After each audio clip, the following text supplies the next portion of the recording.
First Contact Protocol. The vast command chamber of the Veridan collective warship Inevitable Dominance hummed with activity as holographic displays flickered between images of a blue-green planet rotating slowly against the backdrop of space. High Commander Zirax stood motionless, his slender 7-foot frame casting a long shadow across the polished deck.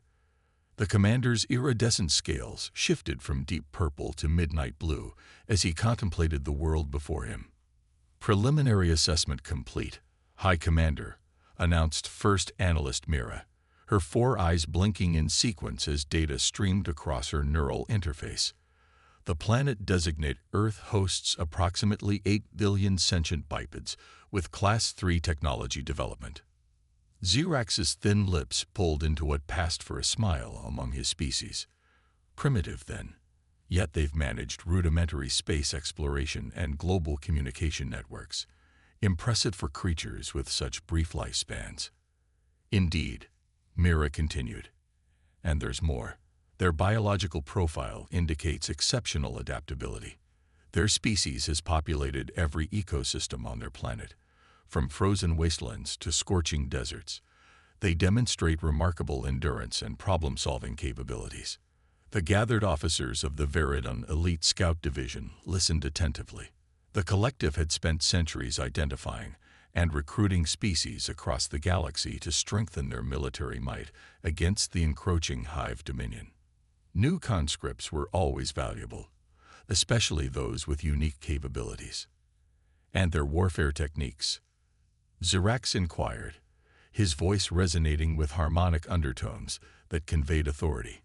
Chaotic, but evolving rapidly, replied Defense Specialist Koro, his tentacle appendages manipulating a series of classified files. They've progressed from primitive projectile weapons to nuclear capabilities in less than a century. Their military doctrines are diverse and continuously adapting. They fight constantly, against nature, against each other. Zirax absorbed this information silently before addressing the assembled officers. The Collective War Council has authorized a standard assessment protocol. We will capture a small number of specimens, evaluate their potential as warriors, and determine their suitability for conscription. He turned to his second-in-command, Sub-Commander Trell. Prepare a stealth acquisition team. Target a small, isolated facility to minimize detection. Select subjects with apparent military or scientific value. Trell's scales flushed green with excitement. As you command, I've identified a promising location, a research outpost in a region they call Antarctica. Remote, minimal security, and staffed with their intellectual elite. Perfect. Zirax approved. Remember, these are primitives. They possess no technology capable of detecting our presence, let alone mounting any significant resistance. Use non-lethal methods. Dead specimens provide limited data. What the Veridan Collective failed to understand, however, was that humanity's greatest weapon had never been their technology. Dr. Elena Rice pulled her thermal jacket tighter as she stepped out of the main research building of the International Polar Research Station. The howling Antarctic wind bit through her layers despite the advanced insulation materials. 20 years of environmental science had brought her to the most isolated research facility on Earth, where she led a team studying climate change through deep ice core analysis. She glanced up at the night sky, brilliant with stars undiminished by light pollution. Something flickered at the edge of her vision, a momentary distortion against the auroras dancing overhead. Probably just ice crystals catching the light, she thought. The Lena's communicator buzzed. Dr. Reyes, came the voice of her colleague. Dr. James Chen, you might want to see this. The seismographs are showing unusual patterns. On my way, she replied, taking one last look at the sky before heading back inside. In the monitoring lab, James pointed to a display showing wave patterns that pulsed with unnatural regularity. These aren't tectonic. The oscillation is too precise, almost artificial. Equipment malfunction, Elena suggested, though her instincts told her otherwise. I've checked everything. These readings are real, and they started exactly 17 minutes ago. James pulled up additional data. And that's not all. Communications are degrading. We're losing satellite uplink. Elena felt a chill that had nothing to do with the Antarctic cold. Wake everyone up. I want all essential research data backed up on local servers immediately. Before James could respond, the lights flickered and died, plunging the room into darkness. Emergency lighting activated moments later, casting everything in a dim red glow. Power grid failure? James whispered. Elena shook her head slowly. The reactor was functioning perfectly during this morning's diagnostics, and we have multiple redundant systems. A low hum vibrated through the building, rising in pitch until it became painful. Equipment began malfunctioning, screens displaying random patterns before shutting down completely.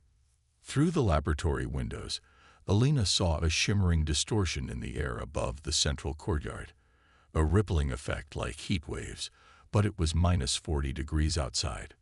James, get everyone to the emergency bunker, Elena ordered, her voice calm despite the adrenaline flooding her system. As the research team scrambled to follow evacuation protocols, the ceiling suddenly tore open with a groaning of metal. Wind and snow rushed in, but they were quickly overshadowed by something impossible. A section of empty air seemed to peel away, revealing a metallic surface beneath. From this rupture in reality descended floating orbs that pulsed with azure energy. The orbs spun through the facility, emitting waves of energy that dropped personnel unconscious wherever they passed. Elena ducked behind a lab bench, her mind racing to comprehend what she was witnessing. This was no natural phenomenon or human technology. Through the chaos, she spotted one of the security officers attempting to reach the weapons locker. He made it 3 steps before an energy pulse struck him. Instead of collapsing immediately like the others, he staggered forward 2 more steps, fighting the effect through sheer willpower before finally succumbing. Elena grabbed a nearby fire extinguisher, the only potential weapon within reach. As one of the orbs approached her position, she unleashed a cloud of chemical suppressant, then smashed the metal canister into the device. The impact knocked the orb off its flight path, causing it to spin erratically and crash into a wall. Her momentary victory was short-lived. A ripple in the air beside her solidified into a tall humanoid figure with iridescent scales and 4-fingered hands. Before she could react, the alien pressed a device against her neck. The world dissolved into darkness. Elena awoke strapped to a surface that conformed uncomfortably to her body. The room around her was illuminated by soft blue light that seemed to emanate from the walls themselves. Various instruments of unfamiliar design hung suspended in the air, occasionally drifting closer as if to examine her before retreating. "Subject is conscious," announced a melodic voice.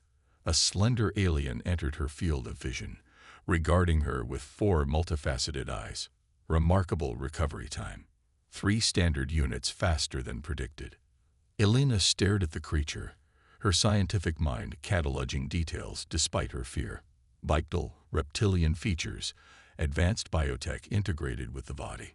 The translator device it wore pulsed each time it spoke. "Where am I?"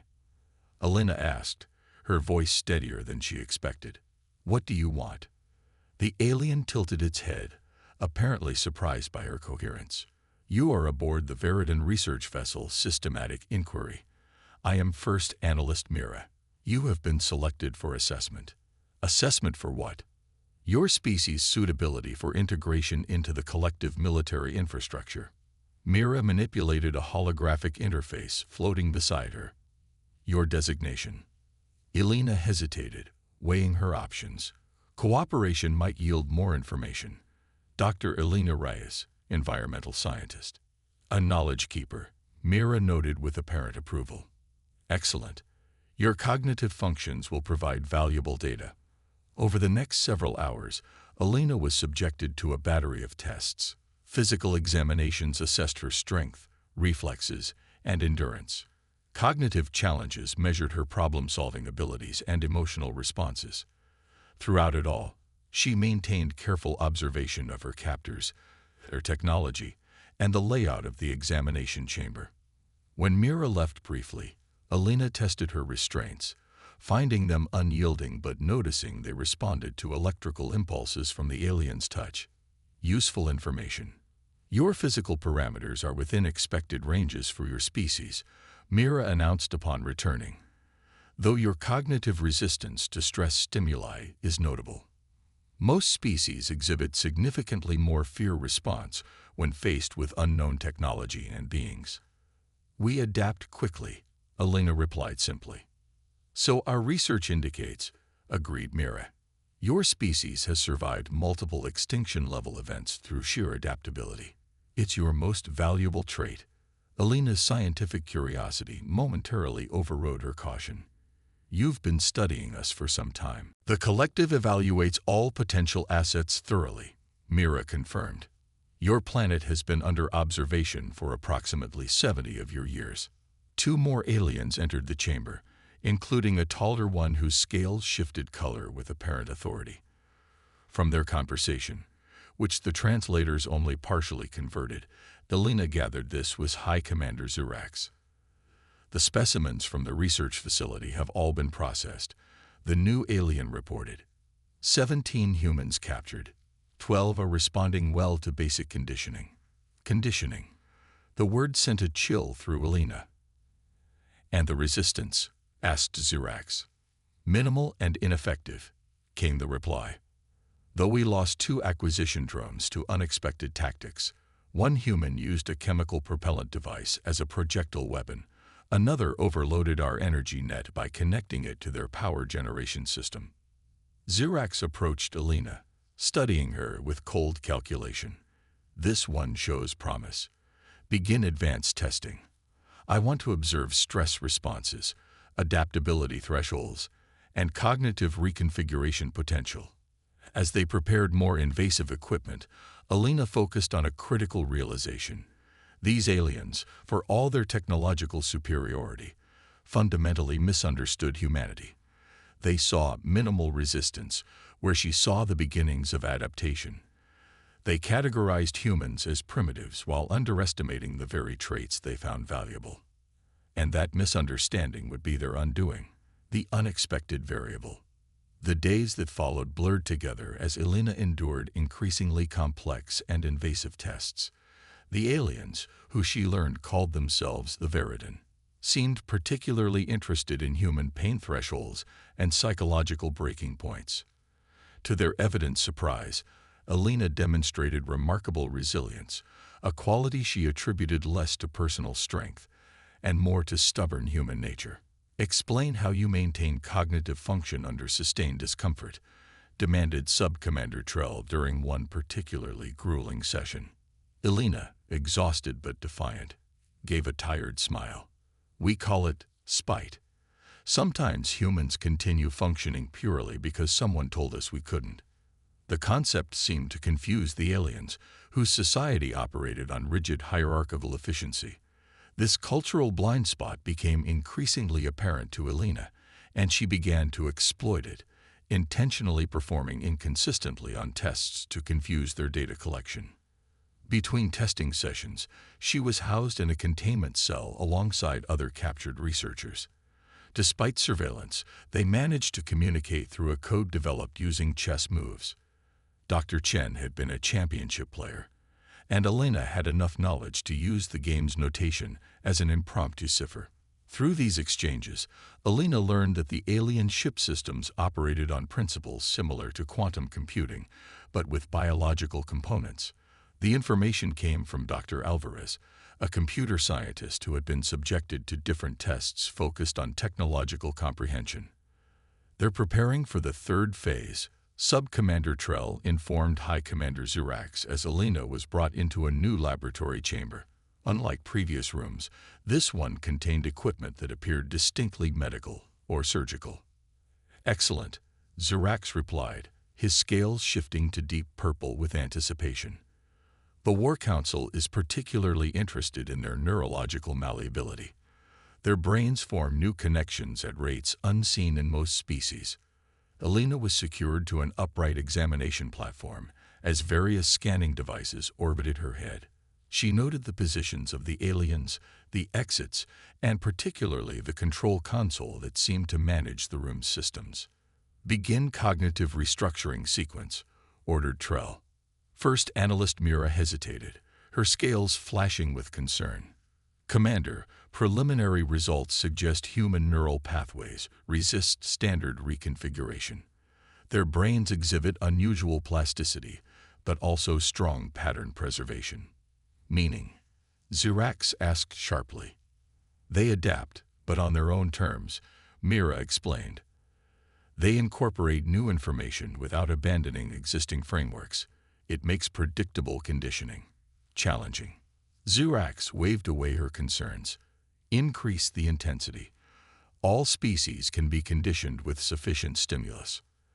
As the machines powered up around her, Alina felt a curious pressure inside her skull, not exactly painful, but invasive in a way that made her instinctively resist. "Subject is demonstrating unusual neural activity," Mira reported, surprise evident in her voice. "She's actively counteracting the reconfiguration waves." "Impossible," Trell dismissed. "Their technology is pre-quantum. They have no knowledge of neurological manipulation." Alina focused her thoughts, drawing on meditation techniques she had learned years ago for stress management. The aliens didn't understand that humans had been exploring the frontiers of consciousness long before developing advanced technology. "Increase power by 30%, commanded Zirax. The pressure intensified, and Alina couldn't suppress a gasp of pain. But behind her expression of discomfort, her mind was working furiously. The restraint system holding her responded to electrical signatures. She had confirmed this through careful observation. The neural interface they were using to rewrite her thought patterns operated on similar principles. What if she could use their own technology against them? Alina didn't resist the neural pressure anymore. Instead, she visualized redirecting it, not away from her mind, but through it and back into the system. It was an impossible task by any rational standard, but humans had never been limited by what should be impossible. The machines surrounding her suddenly emitted warning tones. "System fluctuation detected," Mira announced with alarm. "The feedback loop is destabilizing." "That's not possible," Trell insisted. "The subject has no means off." The control console erupted in sparks, and the restraint field around Alina flickered. In that momentary lapse, she wrenched one arm free and slammed her palm against the emergency release node she had identified during previous sessions. Alarms blared throughout the chamber as Alina dropped to the floor. The disorientation from the neural interfacing made her movements clumsy, but adrenaline propelled her forward. She grabbed a cylindrical instrument from a nearby tray and hurled it at the main power conduit exposed during the console's malfunction. The resulting power surge plunged the room into darkness, emergency lighting activating seconds later. In the confusion, Alina slipped past the startled aliens and through the automatic door before the security protocols could reactivate. "Containment breach in Section 7. Trell's voice echoed through the ship's communication system. "All security units respond." Alina raced through corridors she had meticulously memorized during transfers between testing chambers. Her goal wasn't escape. She knew that was impossible while the ship remained in space. Instead, she headed for the central data hub that Dr. Alvarez had described in their coded conversations. Behind her, she could hear the heavy footsteps of security drones responding to the alert. Ahead, a sealed door blocked access to the ship's inner sections. Alina pried open a maintenance panel beside it, recalling the ship's schematics Alvarez had described. Inside, biomechanical components pulsed with energy. She quickly rearranged the connections, causing the door to slide open before the security override could engage. The data hub was a massive chamber filled with crystalline structures that hummed with information. Alina moved quickly to the central interface, her hands hovering over controls she barely understood. She didn't need to comprehend everything, just enough to access the ship's communication array. "Step away from the interface," commanded Zirax from the doorway, flanked by security drones. Impressive effort, human but futile. Alina turned slowly, buying seconds as her fingers continued to work the controls behind her back. "You misunderstand us, Commander. That's been your mistake from the beginning." "Enlighten me," Zirax offered, seemingly amused by her defiance. "You see our adaptability as a resource to exploit," Alina explained, "but you fail to grasp its true nature. Humans don't just adapt to survive. We transform challenges into advantages." As she spoke, the data crystals surrounding them began pulsing with increased activity. Information about Earth, human physiology, and battle tactics flowed across monitoring screens. "What are you doing?" demanded Zirax, his amusement fading. "Transmitting your complete tactical assessment and technological specifications to Earth," Alina bluffed, knowing she lacked the expertise to actually accomplish this, but counting on the aliens' uncertainty, every weakness, every vulnerability. Trell burst into the chamber. "Commander, she's activated the ship's general broadcast system. All data collecting protocols have been compromised." Zirax's scales darkened with rage. "Shut it down." "I've already initiated a recursive encryption loop," Alina countered, recalling terminology from Alvarez's messages. "Try to stop the transmission, and you'll corrupt your entire data archive." It was a magnificent bluff, built on fragments of understanding and delivered with absolute conviction.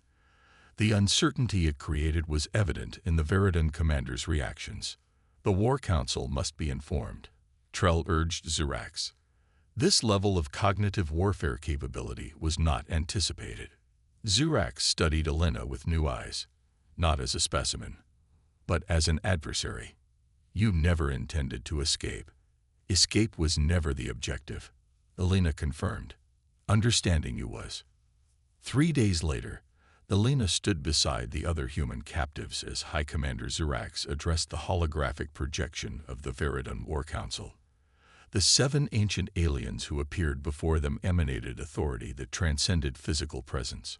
"High Council, our assessment of species designate human is complete," Zirax reported formally. "While they possess many qualities desirable in conscripted forces, I must recommend against their inclusion in the collective military structure."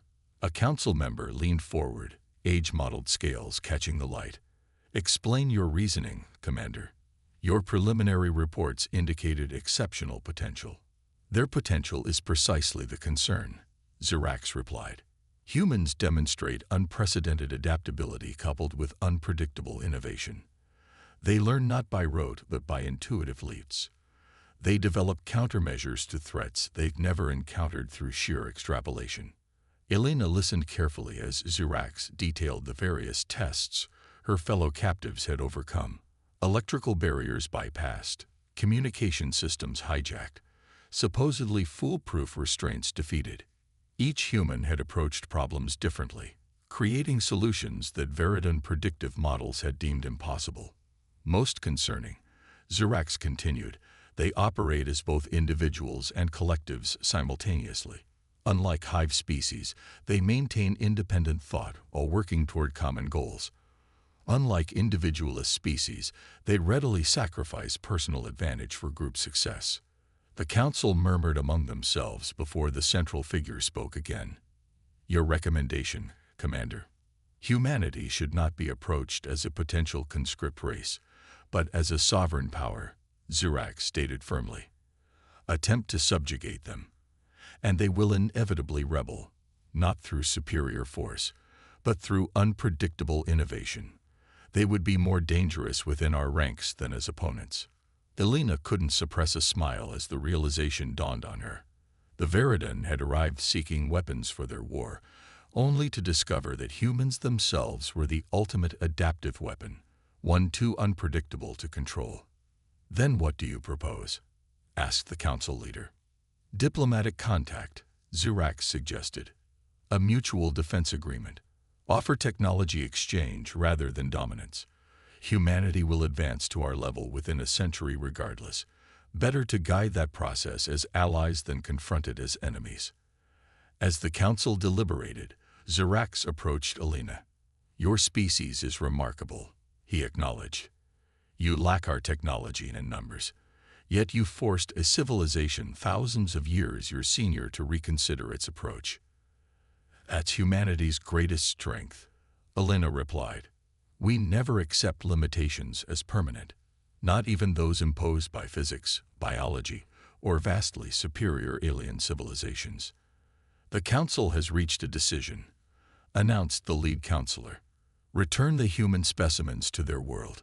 Initiate diplomatic protocols. Humanity will be approached as equals, not conscripts. As preparation began for their return to Earth, Elena reflected on what they had accomplished. Without firing a shot or commanding a warship, humanity had secured its place among the stars, not through dominance, but by being too adaptably dangerous to subjugate. The Veridan had sought soldiers and found something far more valuable, a species that redefined what was possible, a species that would change the very nature of the collective itself. And it had all begun with the simplest of human traits, the stubborn refusal to accept defeat, even when victory seemed impossible.